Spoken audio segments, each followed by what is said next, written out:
se não existe milagre para ganhar dinheiro, existe pelo menos algumas técnicas para preservar o produto. Quem diz é Leonardo Facchini, que é consultor financeiro, pessoal, familiar, conferencista, palestrante. Tudo bem, Leonardo? Tudo bem. Prazer tê-lo conosco aqui. O prazer é meu. Existe mágica para o dinheiro não desaparecer ou não? Então, na verdade, acho que todo mundo quer essa fórmula mágica, né? Mas a fórmula mágica que eu falo, ela não existe. O que existe é muito trabalho, eu acho que disciplina, planejamento financeiro, sacrifício. Esse eu acho que é o que a grande desvantagem é justamente essa. O pessoal quer a fórmula mágica, quer ficar rico no dia seguinte, no ano seguinte, e não é possível. A gente sabe que é possível, de repente, se acumular uma tranquilidade financeira, mas eu preciso de um horizonte ali, às vezes, de 5, 10, 15, 20 anos, que o brasileiro não está muito acostumado com esse planejamento, de uma certa forma. O planejamento do brasileiro é muito imediatista, né? Começa a economizar hoje, aliás, anuncia que vai abrir uma caderneta de poupança e já começa a gastar por conta. São raros as pessoas que têm o planejamento do mês seguinte. Eu falo pelos próprios clientes que eu tenho, a gente começa no trabalho. Você falar de um planejamento de mensal, semestral, é coisa que às vezes arrepia. Então, assim, o que acontece? Até a gente tem uma herança, acho que do próprio país, né?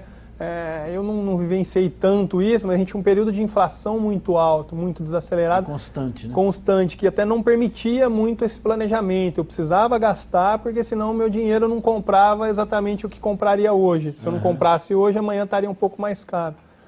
Mas com o plano real, não. Isso acho que o brasileiro está tendo essa condição hoje de planejar um pouco, de olhar um horizonte um pouco maior, olhar para os próximos 10 anos, próximos 5 anos, 20 anos. O plano real tem 12 anos. Não, tem um pouquinho. 94, 2004, 11, 16, 17 anos. 16 para 17 anos. Foi implantado durante o governo do Itamar Franco, né? O Fernando Henrique foi o primeiro secretário de Finanças, secretário da Fazenda, essa coisa toda. Num prazo de 16 anos, já dá para dizer que mudou a configuração do brasileiro quando ele visualiza o dinheiro, aprendeu a mexer com esse dinheiro que passa a ter um valor maior? Eu acho que, na verdade, estamos no processo, né? Não pode dizer, você vai avaliando esses 16 anos, é que a gente pontuou o real como uma mudança, mas é que não é só ele, né? A gente tem uma conjuntura de fatores aí que vem acontecendo, que está colocando o Brasil hoje num destaque. Então, querendo ou não, a gente vê hoje, o Brasil ainda é visto pelo estrangeiro como um país bom para se investir, um país em crescimento. Querendo ou não, a gente tem as principais. Estados Unidos está sofrendo ainda com a crise, a Europa a gente tem alguns problemas ainda, o Japão está lá com o problema dele.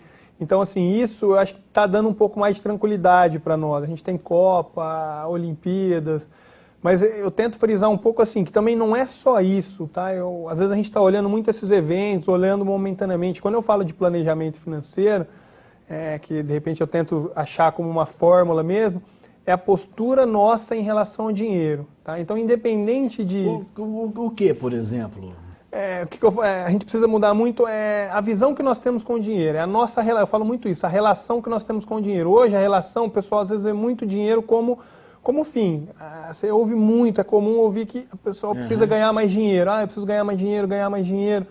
E aí você acaba percebendo que o ganhar mais dinheiro não vai resolver o problema. Porque a gente tem vários exemplos de pessoas ao longo da vida que ganharam muito dinheiro e não tem uma aposentadoria, não tem um término de vida compatível com o que ganharam ao longo da vida. Isso é má aplicação? Isso depende de ajuste fiscal, econômico, financeiro? Eu acho que é um pouco de tudo. Eu acho que um pouco essa pessoa, a gente vive num consumo desenfreado, então é complicado. A mídia está aí para nos seduzir. Os profissionais de marketing, publicidade, eles estão cada vez mais capacitados a nos induzir pelo consumo. Isso é uma coisa que eu até tento questionar, até quando que a gente vai aceitar que, entre aspas, para a gente ser alguma coisa, a gente tem que consumir determinado produto. A gente tem empresas que vendem muito isso. Para você ser feliz, você faz alguma coisa, para você ser isso. Então, a gente acaba incorporando muito isso. Então, esse eu acho que é o grande desafio da pessoa ter um planejamento, de ter uma tranquilidade, uma estabilidade financeira. Agora, você começa a remar contra a maré, né? Porque como é que você vai num país que está se tornando cada vez mais capitalista. O apelo ao consumismo é evidente, é claro, você acabou de dizer, qualquer propaganda de televisão, de rádio, de jornal, leva ao consumismo e consumismo imediato, né? Se você não trocar de carro, você vai ficar para trás, alguém vai te passar, quer dizer, cria-se uma competição que às vezes não, com certeza nem existe, né? Agora, como frear esse tipo de consumismo, como mudar essa conscientização? É um processo cultural. Esse é um processo, esse eu falo que é o grande desafio. No meu trabalho, boa parte eu falo que grande parte do trabalho é esse emocional, é tratar esse emocional. De repente, como você trata outros problemas com o psicólogo, você tem digamos, se libertar mesmo desse consumo. É tentar começar a olhar para a vida e identificar valores que realmente, de repente, não custam caro. Eu dou um exemplo que é mais ou menos assim. A gente vive trabalhando nesse corre-corre para proporcionar um bem-estar, para proporcionar uma vida confortável para as pessoas que nos rodeiam, para as pessoas que nos amam. E aí nós estamos cada vez mais trabalhando num ritmo acelerado, saindo de casa muito cedo, voltando muito tarde para ganhar mais dinheiro, para melhorar a qualidade de vida, pensando nessas pessoas que estão próximas de nós. E aí o que eu tento mostrar? Que se a gente parar para pensar mesmo que o que realmente vale a pena é o tempo para mim poder fazer exatamente o que eu quero, o tempo para mim poder estar com essas pessoas. Então, de repente, eu trabalhar para ganhar muito dinheiro, para proporcionar, por exemplo, alguma coisa para os filhos, vamos dar um exemplo de filhos, será que não vale a pena eu, de repente, diminuir um pouco esse ritmo? Por menos, eu vou dar menos coisas materiais para eles, mas eu vou estar mais presente, eu vou participar, eu vou levar para jogar um futebol, eu vou levar para a escola, eu vou acompanhar. Então, mas isso é muito interno, é os valores que nós temos. Alimentar menos o material e muito mais a alma, né? O próprio espírito. O próprio espírito. Então, às vezes a gente acaba substituindo isso com presentes, com mimos, e aí as pessoas vão parar para pensar que realmente tem valor, custa barato. E cria um mercado familiar caro, né? Muito caro, cada vez mais caro, né? E você sedimenta exatamente essa cultura que a gente está querendo e precisa ser eliminada, né? Não diria eliminado, eu acho que vai ser muito difícil, seria porque aí a gente o próprio sistema capitalista, eu acho que ele é mais ou menos nisso, né? Ele acaba, eu falo muito isso, o pessoal acaba às vezes reclamando, culpando que o rico cada vez fica mais rico e o pobre cada vez mais pobre, mas isso realmente acontece, mas é por uma indisciplina, de repente, dessa pessoa que tem um pouco menos hoje, porque ela acaba, para comprar um carro, para satisfazer um desejo, ela financia, ela toma crédito, então ela acaba pagando 2 carros quando ela poderia, o preço de 2 carros por um carro. E dinheiro é caro, né? Dinheiro é muito, e no Brasil a gente tem uma das taxas mais altas do mundo, então aqui é muito caro. É muito caro. Agora, Leonardo Facchini, você que é consultor financeiro, pessoal, familiar, palestrante, ministra de diversos cursos, treinamentos sobre planejamento financeiro e investimento, é apaixonado por educação financeira, né? A pergunta que eu vou te fazer é em cima eu só vou colocar um ponto de interrogação em cima de um provérbio popular que eu ouço desde que eu era ninguém. Comecei a me entender por gente que eu ouço isso, lá na velha Vila Tibério. Dinheiro não traz felicidade? Vamos lá, aí até vou usar as palavras se me permitir, do Gustavo Cerbasi, que acho que ele é referência em educação financeira, que ele diz muito que o dinheiro não traz felicidade, mas ele potencializa a felicidade. Então não vamos ser hipócritas, não é que o dinheiro não traga felicidade, mas eu tenho famílias sem dinheiro que são felizes, então assim, às vezes as pessoas fixam muito no dinheiro, que o dinheiro vai trazer felicidade. Ele vai potencializar, se eu tenho condições de estar ao redor das pessoas que eu amo, ter condições de acompanhar, de repente, o crescimento dos meus filhos, acompanhar minha esposa, etc. Se eu tiver dinheiro, vai ser melhor, mas não vai ser o dinheiro que vai me proporcionar a felicidade. A felicidade é, de repente, eu poder levar meu filho num judô, num karatê, num futebol, acompanhar, vibrar por ele marcar o gol e vir, de repente, comemorar com o pai. Eu acho que isso que é o que realmente vale a pena. E aí não tem dinheiro que pague, e não tem dinheiro que paga esse tipo de coisa, entendeu? E a gente percebe que aí eu não preciso de muito dinheiro realmente para ser feliz. Ô Leonardo, quando você diz dessa forma, por exemplo, que aqui nós priorizamos o dinheiro exatamente para praticar o consumismo, né? E deixamos de brigar, às vezes, por políticas públicas que trazem benefício para toda a comunidade, trazem benefício para o coletivo. Isso também nos afasta um pouco da educação, da própria cultura. Você acha que quanto mais você investe nessa prática do consumismo exagerado, exorbitante, sem medida, sem freio, você acaba criando uma sociedade mais estúpida do ponto de vista intelectual, do ponto de vista cultural? Eu acho que contribui. É um fator que vai contribuir bastante, não tenha dúvida. Como a gente tem um problema de educação mesmo fundamental no país, que a gente sabe que, na verdade, eles falam que educação é a base de tudo e eu concordo. Eu só complemento que eu falo que acho que falta educação financeira porque a gente não tem em lugar nenhum. Eu falo lugar nenhum porque você vai ouvir falar de finanças, alguma coisa em cursos específicos, como administração, ciências contábeis, economia, só que voltado para o lado empresarial ainda. Então, assim, eu falo que educação financeira é zero. E aí, sem dúvida, ela alinhada com educação básica como um todo, eu acho que prejudica, não tenha dúvida. Eu acho que conhecimento, quando a gente começa a conhecer nossos direitos, conhecer o que a gente pode fazer, onde a gente pode chegar, aí a gente tem condições de brigar. Então, o pessoal acho que às vezes não reivindica muito por não conhecer. E não conhece porque não oferecem, porque acho que é um comodismo geral, digamos assim. Bom, daqui a pouco nós vamos falar então de investimentos e como é que o homem ganha dinheiro e como é que a mulher gasta o dinheiro. Ou pode ser vice-versa também. Daqui a pouco, depois do intervalo. Nós vamos para um rápido intervalo e voltamos na sequência. Prova dos 9 de hoje continua conversando com o consultor financeiro pessoal e familiar Leonardo Gazzini Facchini. E a gente tinha deixado no ar aqui uma insinuação que o homem ganha e que a mulher gasta. Pode ser o inverso também, né? Se bem que esse mercado machista que tem no Brasil privilegia muito o trabalho do homem. O mesmo trabalho da mulher paga-se às vezes a metade pelo salário. Estou errado ou não? Não, você tem toda a razão. A mulher vem ganhando espaço, mas ainda a gente sabe que você tem digamos, essa discriminação, alguma coisa onde a mulher realmente receba menos. Agora, quando você fala que o homem ganha e a mulher gasta, a gente tem que... nós estamos pisando em ovos e não... Mas é verdade, e o legal é que assim, isso acaba sendo até meio que um mito. Tá? O que acontece? Vamos tentar falar um pouquinho. A mulher, ela consome realmente, só que ela consome assim, ela vai no shopping, ela compra, ela está sempre, constantemente consumindo. Então dá essa impressão para nós. O homem não, o homem é meio contido. Mas quando ele consome muito. Ele tem os mimos, às vezes, com carro, ou mesmo com roupa. Às vezes, não sei, mas eu tenho muito esse costume. Eu dificilmente compro roupa. Eu fico um período sem comprar roupa, mas aí você vai lá e compra, de repente... 3, 4, 5 camisas de uma vez, 2, 3 calças, 2 sapatos. Eu passo temporadas também, às vezes 2, 3 meses eu não compro nada. Mas você vai lá e faz uma grande compra, entendeu? Eu acho que é mais ou menos isso. Então no final do ano a gente tem, podemos dizer que está ali páreo a páreo. Eu acho que eu preciso de um tratamento. Minha mulher fala que eu preciso de um psicólogo. Eu tenho fissura por compra, por consumismo. Né? Eu fico procurando. Novidade, então é comigo mesmo. Eu vou em supermercado, vejo novidade, coisa que eu sei que eu nunca vou usar, mas eu invento que eu vou precisar daquilo. Daquilo e compro. Não, isso é comum, isso acho que é o grande desafio, né? E eu falo, por que acontece muito isso?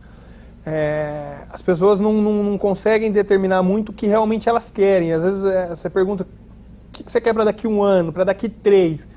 Normalmente a pessoa engasga. Se é uma pessoa mais jovem ainda que não tem a casa própria, ela vai falar, eu quero a casa própria, quero um carro e tal. Mas fica limitado a isso. Ela não entra num detalhe. Agora, o brasileiro se dá mal com dinheiro. Ele, por exemplo, vou te dar um exemplo. Final do ano passado, com 13º, com premiação, coisa e tal, injetou-se no mercado algo acima de 100 bilhões de reais. Se eu estiver errado, você me corrige. 120, com o 13º foi algo em torno de 120 bilhões de reais que foi injetado no mercado. Não, acho que é milhões. Milhões. Milhões. 123, 124 milhões. Isso só com o 13º. Só com o 13º. Como é que se explica, por exemplo, que aumentou-se a inadimplência já em janeiro? Então, por que aumentou a inadimplência? Então, o crédito hoje está muito facilitado. Você vai sacar dinheiro no caixa eletrônico, eles destacam, tem lá o botão em vermelho, diferente de todos os outros, empréstimo, financiamento. Então, o crédito hoje está muito facilitado. Você toma crédito muito fácil. E aí, uma hora, isso tem que dar um break. Você tem que dar a contrapartida, o retorno, você vai ter que pagar. Tem que pagar, mas aí que tá. As próprias, por exemplo, se a gente pegar administradoras de cartão de crédito, ou mesmo o banco com os empréstimos, essa inadimplência já está mais ou menos embutida, porque o juro está muito alto. A gente tem aí a taxa Selic, cada vez ela está em 11,75, já subiu, já voltou para casa dos 2 dígitos, e a expectativa é que ela termine o ano acima de 12, estamos falando em torno de 12,5. Isso reflete no empréstimo. Então, a empresa lá, quem está oferecendo o crédito, ela já tem consciência que vai, de repente, aumentar a inadimplência, mas ela oferece o crédito. Porque que acontece? O pobre, ou a classe mais baixa, eles zelam muito pelo nome. Eles dizem que o que eles têm é só o nome. Então, a pessoa vai lá, pega um empréstimo, às vezes, de 200, 300, 500 reais, ela pode ter ficado inadimplente, mas ela não ficou ainda insolvente, que não pagou. Ela atrasou 5, 10, 15, um mês. Ela está atrasada, mas com certeza ele vai honrar esse... A inadimplência vai até quanto tempo? Então isso varia muito, mas eles falam que a inadimplência é até 30 dias. Isso vai variar muito assim, de acordo com como que a empresa, se ela vai classificar de inadimplência para insolvência, mas normalmente, por exemplo, bancos, eles classificam como inadimplentes, se eu não estiver enganado, são 30 dias. 90 dias já é insolvente, eu não recebo mais aquela dívida, ela já vai para o que eles chamam de fundo perdido. Mas de uma forma geral, até um mês a pessoa ainda é inadimplente. Ela está atrasada, mas ela provavelmente vai... Quer dizer, ela pode ser mal pagadora, até por circunstâncias, coisa e tal, mas não deixa de pagar. Não deixa de pagar, ela está atrasada, isso, não é insolvência ainda. Mas não há uma regra fixa, entendeu? Mas normalmente o mercado, de uma forma geral, acho que acima de 60 dias, os magazines, essas lojas já acabam classificando, aí sim é como... Leonardo, como é que acontece o teu serviço, a tua participação, por exemplo, num quadro familiar? A família te contrata, o chefe da casa te contrata, a dona da casa te contrata? Então, eu tenho, normalmente, graças a Deus, eu estou atendendo casal. Até assim, tem 2 famílias que têm os filhos já um pouco mais velhos que participam também. Mas é o casal, porque eu falo assim, o que acontece? Você fala, planejamento financeiro, um consultor financeiro. Nós vamos falar realmente, às vezes, de finanças e tal, um pouco mais à frente do trabalho. Eu falo que, primeiramente, é uma mudança comportamental. Como é que está a relação do dinheiro deles hoje? Então, por exemplo, normalmente, quando as pessoas me procuram, é porque elas estão com alguma dificuldade, ou não está fechando o orçamento, e aí ouvi um amigo falou, pô, fiz o trabalho com o Leonardo, gostei, é legal, vai lá, procura ele. Então, eu preciso entender como é que está essa relação hoje. O que o dinheiro representa ali dentro da família. Como é que está? Tem dívidas? Não tem? E isso como é que acontece? São bate-papos, são reuniões... Você não vende um milagre, o dinheiro não vai se multiplicar. Não, é muita... Eu falo que é muita disciplina. Você tem que... mudança de... Eu falo que é muito assim, você vai reeducar o seu hábito de consumo. Que outra coisa é isso também, as pessoas pensam, eu tenho um consultor financeiro, agora eu preciso economizar, tem um cara que fica me freando. Não é bem assim, é uma reeducação. Eu falo muito que o que acontece é assim, a gente consome, a gente tem um hábito de consumo, só que às vezes é um pouco inconsciente. Parte do meu trabalho é tornar os hábitos, as nossas decisões, dar consciência para isso. Eu falo muito que assim, a gente acorda e já está decidindo. O que eu vou tomar de café, aí eu vou levar que roupa que eu vou pôr, no horário do almoço, onde eu vou almoçar, se eu vou em casa, vou num restaurante. 90% do dia nós estamos tomando decisões. E aí eu falo que, querendo ou não, consciente ou inconsciente, o que determina essas escolhas é a parte financeira, é custo. Então, o trabalho é tentar tornar mais consciente possível essas decisões. Então, a partir do momento que você vai lá almoçar, qualquer compra que seja, você tem em mente por que você está fazendo aquilo, por que eu não estou fazendo, por que eu estou deixando de gastar 50 reais nessa loja, porque eu tenho um objetivo maior, é dar consciência. Mas a partir do momento que eu tenho consciência e estou gastando tranquilo... Agora, com que faixa salarial familiar, por exemplo, que você passa a atuar? Por exemplo, você está dizendo que você trabalha com casais, tem uma família que já trabalha com casais e 2 filhos que já são crescidinhos.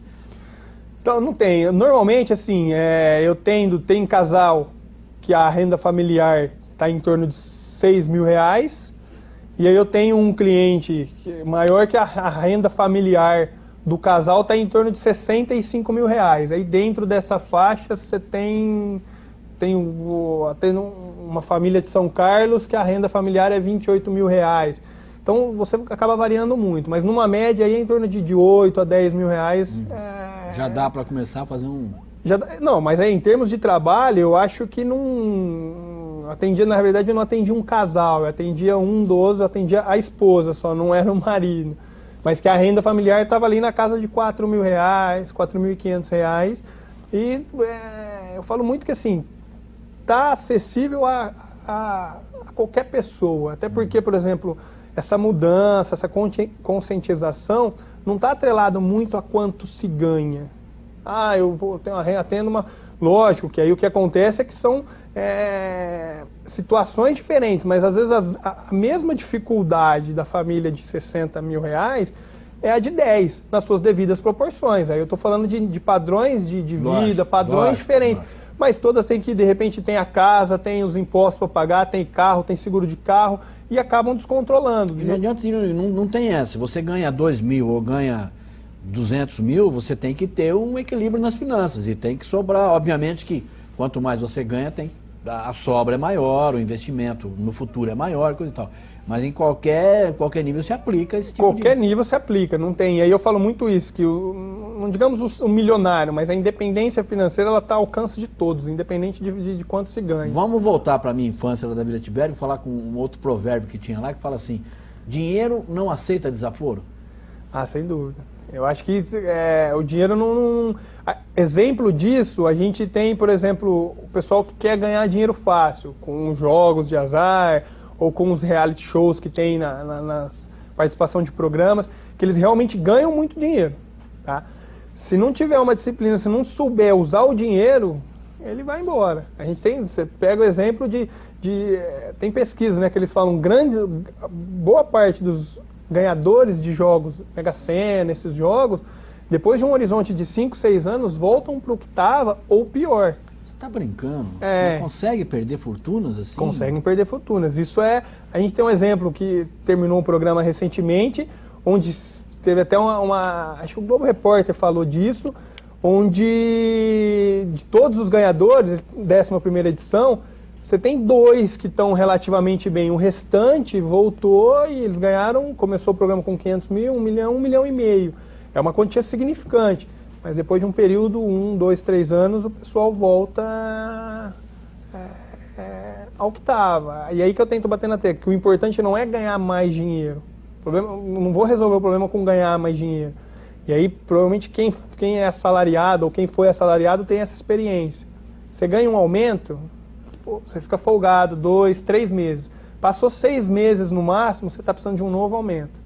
E você vai viver a sua vida inteira precisando de um novo aumento. Esse casal de 60 mil reais com a renda familiar, se eles não tomarem consciência, eles vão estar daqui a pouco ganhando 80, eles vão morrerem precisando ganhar aumento. Então o problema, a solução não está em ganhar mais dinheiro, mas sim saber administrar o que se tem. Uhum. Porque é compulsivo, né? Extremamente. Vai te levando para... A sociedade põe muito isso, né? Eu acho que o grande desafio é esse. O meio profissional, onde a gente vive, roda de amigos. Então, é difícil você chegar, de repente, numa determinada sociedade com um carro popular, chegar com uma roupa X, com uma roupa Y. Então, esse eu acho que é o grande desafio, nós vencermos esse... se encaixar realmente dentro do nosso pensamento. Então, é um processo muito mais cultural do que... Leonardo Facchini, obrigado pela sua presença aqui. Eu que agradeço a oportunidade. Parabéns pelo trabalho. Obrigadão. Obrigadão. Prova dos 9 de hoje fica por aqui e nós voltamos. Até lá.